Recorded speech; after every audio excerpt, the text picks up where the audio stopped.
Hello and welcome to the Breakdown podcast from Q Radio and Ulster Rugby, a chance for us to sit down with the Ulster men and get to know them a bit off the pitch. I'm your host, Simon Hunter, and today I'm joined by the Ballymena boys, I think would be fair to say, Andy Warwick and Luke Marshall. How are you boys? All good, yeah. Glad to be here. Thanks very much for coming in as well. Thank you. No problem. It's great to see the two of you, and you were both playing, talking about Ballymena, you were both playing for the club at the weekend, weren't you? Yeah, it was good. It was good to get up and get a bit of game time. 80 minutes now. It's always good. It's the first time this year playing for Ballymena, so we got the win anyway. Yeah. And Luke, of course, got the winning score. The winning score. Doesn't get much better than that for hometown club, eh, Luke? Yeah, no, it wasn't a bad comeback. It was the first time I played in nearly 6 years, I think. So that was good fun. I was really, really nervous before the game, actually. As nervous as I've been in a couple of years before the game. So no, it was good to get a win, and hopefully they can get another win this week. Yeah. Keep their league campaign going on. Look, he's a bit of a turncoat. He went and coached Rainey there for a few years. Touchy subject. Yeah, well, we'll have to delve into that a wee bit now. I'm a charitable person. Very good save. Very, very good save. Is there that? You're mentioning nerves. Look, there must be a pressure of expectation then, going back to your home club and not having played for a considerable period of time for them. You must put a lot of pressure on yourself just to be able to go out there and perform and bring the kind of form for Ballymena that you've had for Ulster. Yeah, I think as well, the other thing, because I hadn't played for injury. I'd only played half the week before, and that was the first time in 3 months, so I knew it was going to be a bit rusty, and I suppose that coupled with the pressure of, as you say, if you're playing for your hometown club and trying to put in a good performance, I was pretty nervous, and just a bit of, I suppose it's funny, it's just self-doubt. Before the game I was sitting there going, it's nearly what if I forget how to play rugby, and embarrass myself in front of all these people that know me, but yeah, I think I did alright. Not too bad. And you boys both played at Ballymena Academy as well, so it goes back a bit further than just playing for Ballymena Club. Yeah, we started out together, so I suppose Luke was always the star man, I suppose, going through school. It's alright, Luke, is it? Yeah. It's modest as well. We actually played against each other when we were P7, so we age of 11, in a primary school tournament, and he was playing, believe it or not, he was playing 10 out half, and I was playing out half for my primary school. I think that's the last time we played out half. Yeah, so is that right? It's fair to say Luke's team won that. I was going to ask if the two of you could maybe replace Christian at 10, but we're going a bit back in time, are we? If we could play both of us in things have maybe changed. Is there still a fair bit of schoolboy banter then between the two of you in terms of egging each other on, and when it comes to Ulster games, is there a bit of that still about?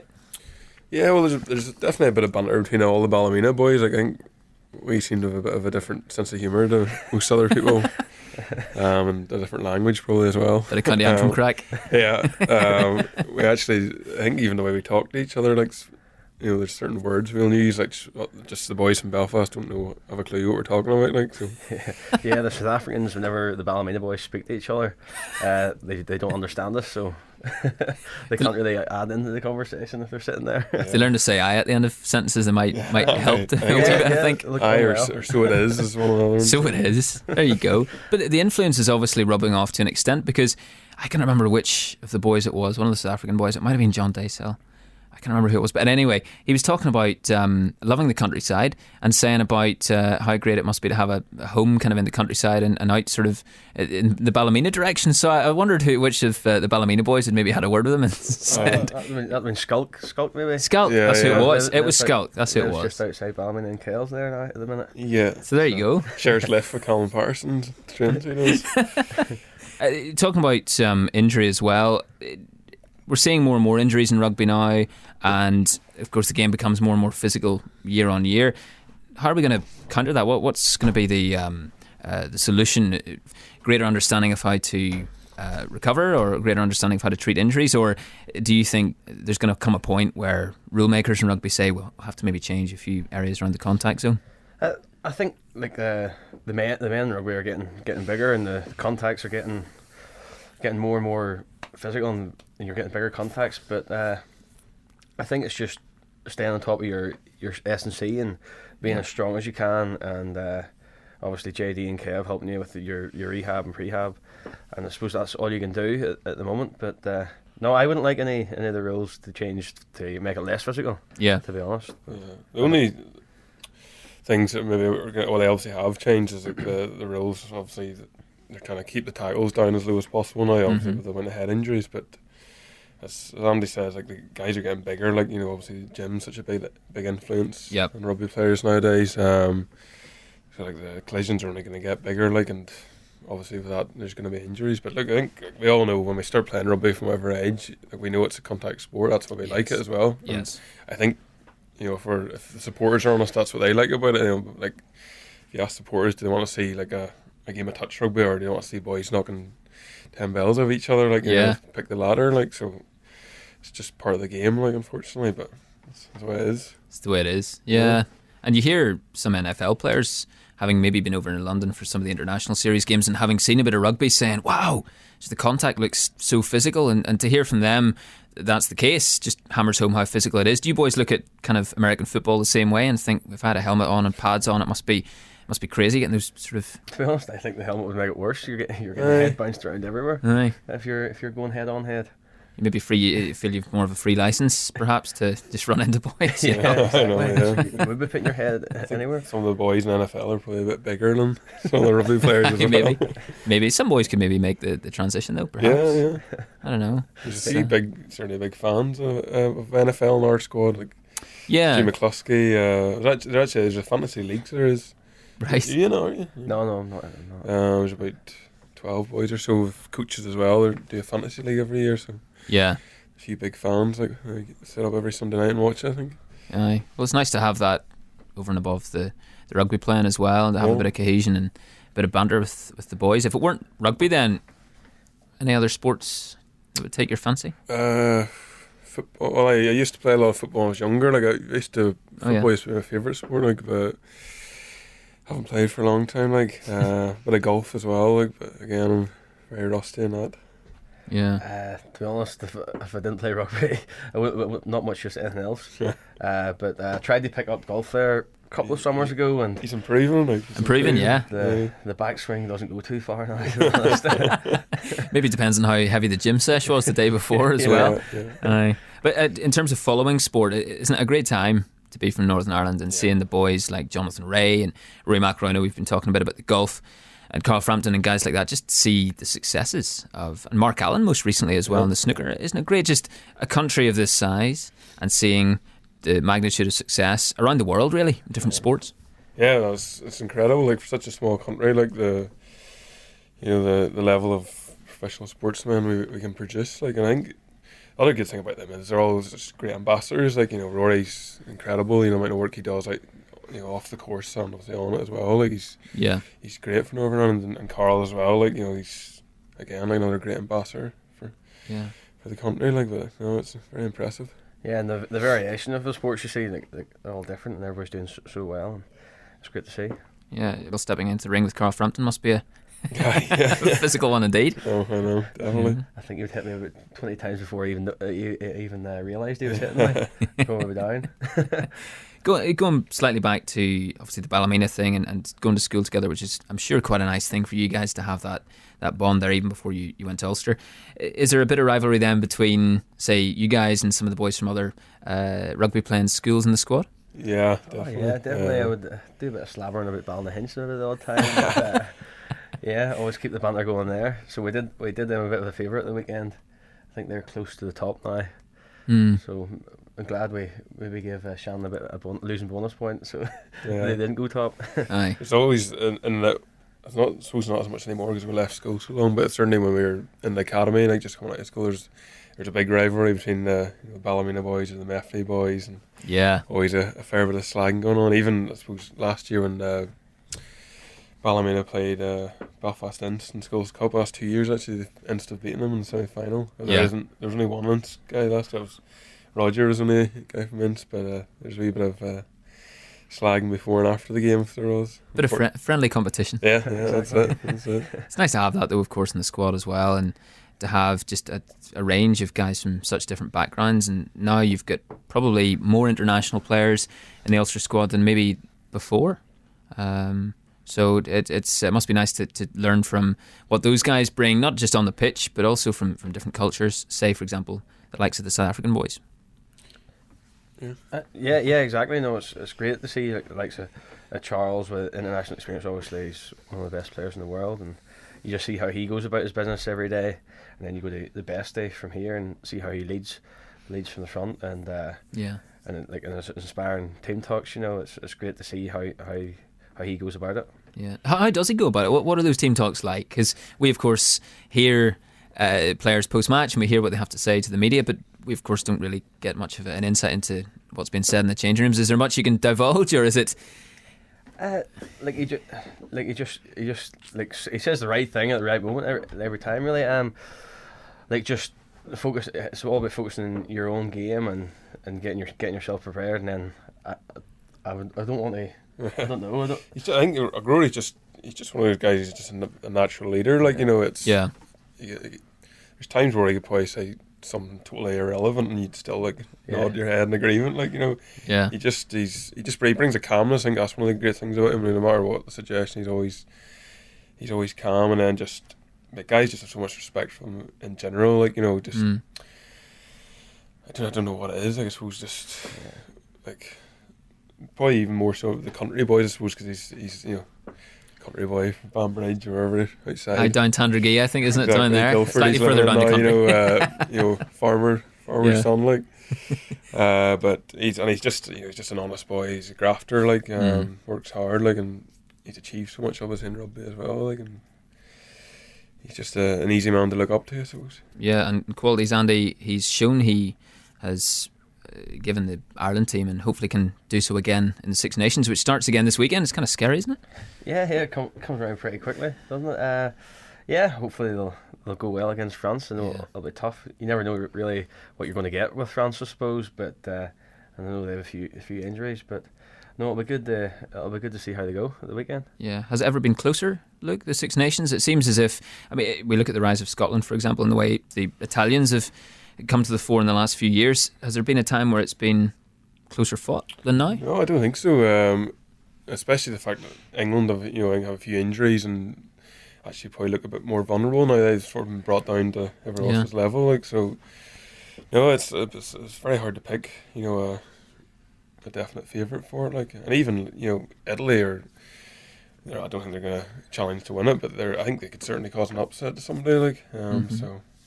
It's hard to pick. Scotland are playing some great rugby at the minute and have been for the last few seasons. And now they're starting to get some really good results. Especially in the autumn series. So I don't know who it's going to be. I'd say on November form, I would have Ireland as favourites. With the amount of injuries England have. But as Andy says, with France having a new coach and they have a few new young guys in, you never know. You can never write them off. No, you can never write France off, can you?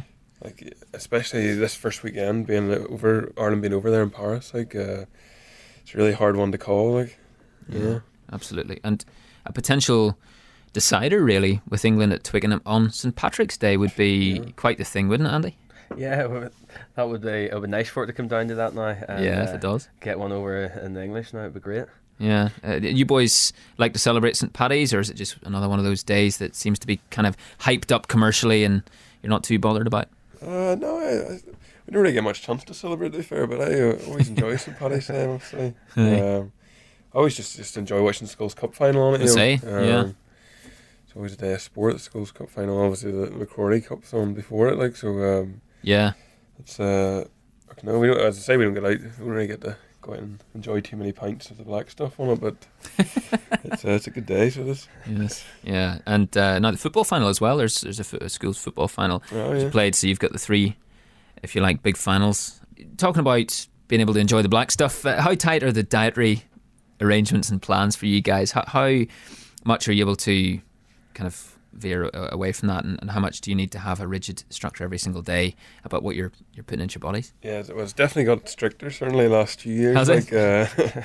It was used to be sort of you weren't monitored too closely now, but now we weigh in. It's like a strict weigh in every week, or is it twice a week? And they properly check it, so you can't really bluff as much anymore. Yeah.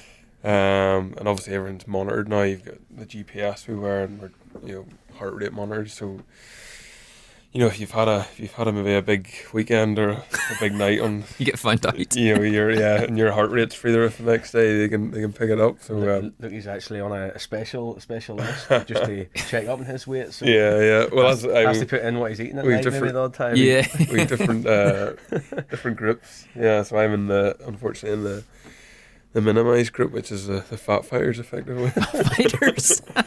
So I have to send a photo diary of my, or I did certainly in the summer there, of my meals and what I'm eating. So Is this you holding a plate up, sort of giving a thumbs up to the camera? Is this like a selfie sort of thing? Is that? Thomas didn't add any chips. Yeah. You don't want to be called into the headmaster's office though, so you gotta be very careful, don't you? Yeah. Well, I actually get caught out in the summer because I put a picture from Google of a bolognese. And it was photoshopped, and somebody noticed pretty quickly that it was not quite all it seemed. Yeah, so I got a bit of trouble for that. Well, it brings me on to a question we've had from a listener, Louise, who wants to know what your guilty pleasures would be in terms of food. If you had one meal where you could just eat whatever on earth you wanted, what would it be? What about you, Andy? What do you think? What would I'd probably just be a Chinese, to be honest. Yeah. Some spring rolls to start, and then just a chicken curry, probably. Mm-hmm. To be honest. Can't blame me for that, actually. Yeah, so it does sound like a good option. I don't know. I'm a big fast food fan, to be fair, but I love a good fillet steak as well. Like, maybe just Good shout. a good fillet steak and maybe a cheesy chip or something with it. A cheesy chip, yeah. That's one of the delicacies, which to me seems quite a Northern Irish thing, or not if not a Northern Irish thing, something that's certainly enjoyed plenty in Northern Ireland. Yeah. So I'm sure some of the boys coming from other countries are delighted to see a cheesy chip. Yeah. That's one of the that's one of the sort of bucket list items when they come over here. Talking now a bit about the club stuff. Coming out of January, and Mr. Christian Laelia Fano has departed. How much are you going to miss him? Oh, massively. I think obviously like, on the pitch as a player, he's extremely talented, but just what he brings, his leadership on the pitch as well, though, like, and what he brings off the pitch, like, he's just such a strong character and such a presence. Like, and I think you've probably seen a lot of boys talking about that, as he left. Now he'd be hugely missed, and especially like at a position like 10, that sort of presence and leadership that he brings is so vital. Like, so yeah. No, it's gonna be tough moving on without him, but I think we're still we're very lucky to have him. For those 3 or 4 months that he was there, it was really great for us, and I think we've benefited massively in the long run to have him there. I think we've all learned a lot about what he's brought and just his experience as well, what he's been through. Like, I think you can't. Getting battling through cancer, but getting back playing professional rugby, it's inspiration. Yeah, totally. And I think we've all probably just count ourselves lucky to have spent a bit of time with him, really. It was just like his motto was just go out and like you have to enjoy yourself playing rugby, Absolutely. And obviously that's sort of a common effect in everybody, and everybody works hard. But it'll be good to see how Johnny and Pete and the other boys how they get on, and hopefully they'll step up. Yeah, I think that's the thing about when somebody leaves like him, big name, big player, it opens the door for somebody else, and you just don't know how good or some days until they get their opportunity, and play a few games. So it's a great chance for the other boys, who you get a chance to try and grab that 10, sure, and you never know who's going to step up and take it. Yeah, because that was you boys at one stage as well. Yeah, You take a punt on players and you hope they step up, and with the academy set up too at Ulster and the A games and all the surrounding support that seems to be in place, it's seemingly great for a developing player. Yeah, no, there's certainly a lot of good young players coming through. Yeah, that's like one of the things I was impressed with. I played for the A's 2 weeks ago there, and some really good young players come through the academy system and playing really well for the A's, as we can see, because qualified for the quarterfinals of the BNI Cup. So there's boys knocking on the door. Like, it's once you get sort of 25 and above, it gets a bit scary because there's boys nipping at your heels like from the academy, so your days are maybe numbered. But I suppose it keeps you working hard. Yeah. Looking back at recent results, it's been a strange sort of stretch, because we look back in terms of the past 6 results, starting with the most recent, we've got lose, win, lose, win, lose, win. So it's been up and down time. What do you boys think is the key to as we're moving forward into February, getting that consistency and just making sure that the results are coming more often for you guys? That's a hard question. Well, obviously we have to be more consistent, and the only thing we can do is keep working hard in training and just trying to build momentum from a win and into the next week and keep it going. Like, I don't think our attitude changed really, like in our other weeks, but just have to keep stepping up every week instead of just trying to stay in the same plane. Yeah. Okay. Yeah, it's frustrating because it's frustrating for us, and obviously for the supporters it must be obviously very, very frustrating. Because obviously we're producing some really good one-off performances, like the likes of La Rochelle at home La recently Rochelle at home, brilliant. probably the form team in Europe, and to go to Wasps away was and even I suppose it's the manner like the way we beat La Rochelle, like they probably have one of the best packs in Europe, and certainly size wise they're as big as they are, and we took them on up front and really really beat them up and came out on top, in that aspect of the game, and then maybe just weren't as consistent in the next week. So it is a tough one. How do you get that consistency? Because certainly, like as Andy says, our approach doesn't really change. We're still week to week we're the same. Our mindset's the same. We're working hard, but there's just maybe something that's not clicking. And once it does, hopefully we'll get that consistency and maybe put together a few wins as opposed to, as you say, win lose. We'll look ahead.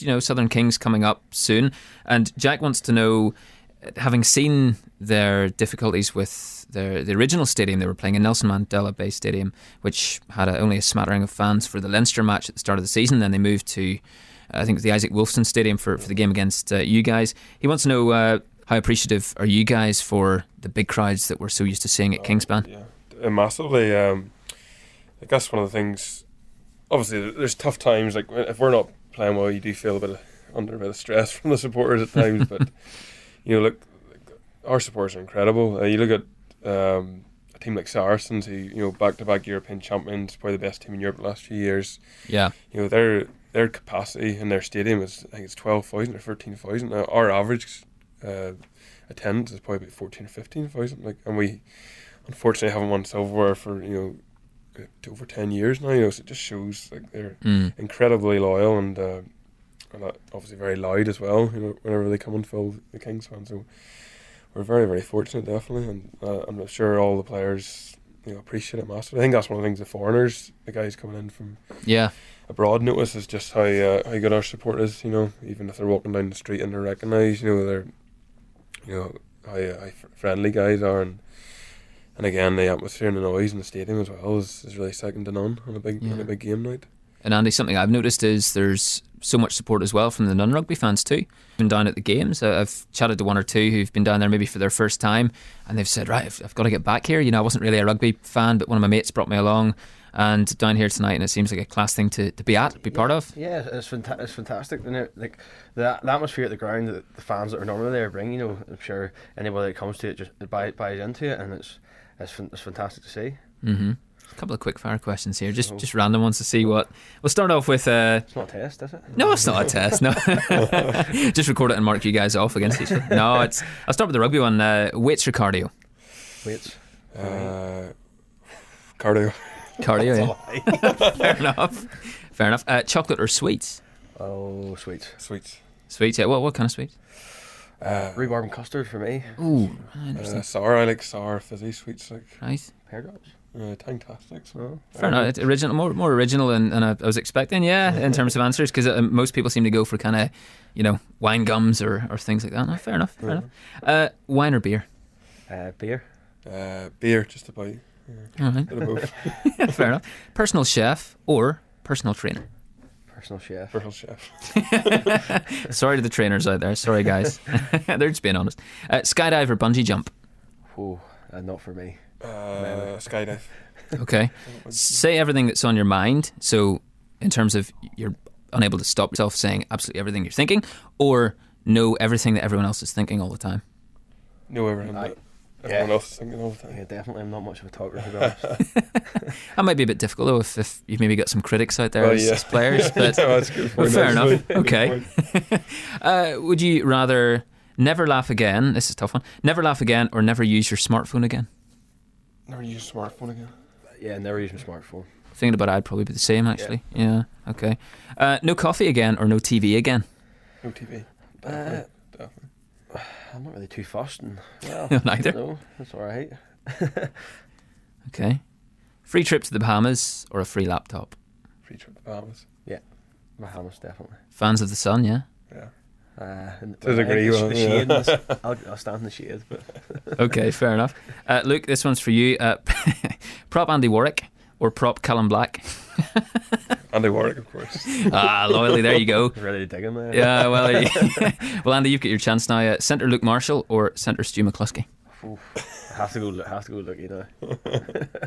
Fair enough. I appreciate the Ballymena loyalty. It's good to see. Stu likes to slag me a bit, so I'll stick with Lookie. Fair enough. Well, on a more serious note, looking ahead to the rest of 2018, it's hard to believe it's the end of January, but you must be thinking about goals for the rest of the season and maybe even further down the line at the rest of the year. Yeah, I suppose the first one, just as we were talking about earlier, is trying to get a bit of consistency into our performances and hopefully finish this league campaign strongly. Obviously Europe's out of the question now, but I think we're sitting third in the table in our conference, so we've a really good chance to get into the playoffs. And once Six Nations is over and we get our sort of full squad back in playing, I think we've a really good chance. And if we get to the playoffs, anything's possible. I think we could turn over anyone. So yeah, with a big 4 games coming up, starting with the Kings. So during the Six Nations, so it'll be vital to do well there. They set us up in a good place for the boys coming back in after the Six Nations. Yeah, I think there's a lot of motivation as well, just with how things have gone recently. I think the way guys are probably talking about us as a team, Ulster, compared to the other teams in Ireland, we're probably seen as probably the weakest at the minute. And I'd say for most boys in the squad, that's something they really want to put right. So the next chance we get to play one of the other provinces is gonna be a good chance to sort of show that we're not fourth in the pecking list. We're one of the stronger ones. Yeah, fair enough. And we were chatting over a coffee at the start of the afternoon with Sharon out in reception, who's a big fan and a teacher as well of yoga, and we were chatting a bit about how much we either liked yoga or maybe didn't like yoga, and Pilates and those types of training which are now coming in to your schedules, which they maybe weren't in the past. Do you think the boys in the squad might be up for some sort of challenge based around those activities, maybe like a planking challenge or something? Maybe some of the more. Yeah, no, I think there'll be some boys, like maybe some of the supple boys. Someone like Jacob Stockdale or something, maybe. He'd be up for probably not Rodney IE, but someone with a bit of ego about it. I'm like, look, you could start off now. Challenge. I've done all my Pilates for the day. Fair enough. Well, look, boys, absolute pleasure to have the two of you in, and thanks very much for doing so, and look forward to catching you again soon. Thank you very much. Thank you. Cheers, all the best, and thanks everyone for listening as well. Thanks everyone for listening as well. Thanks everyone for listening as well. Thanks everyone for listening as well.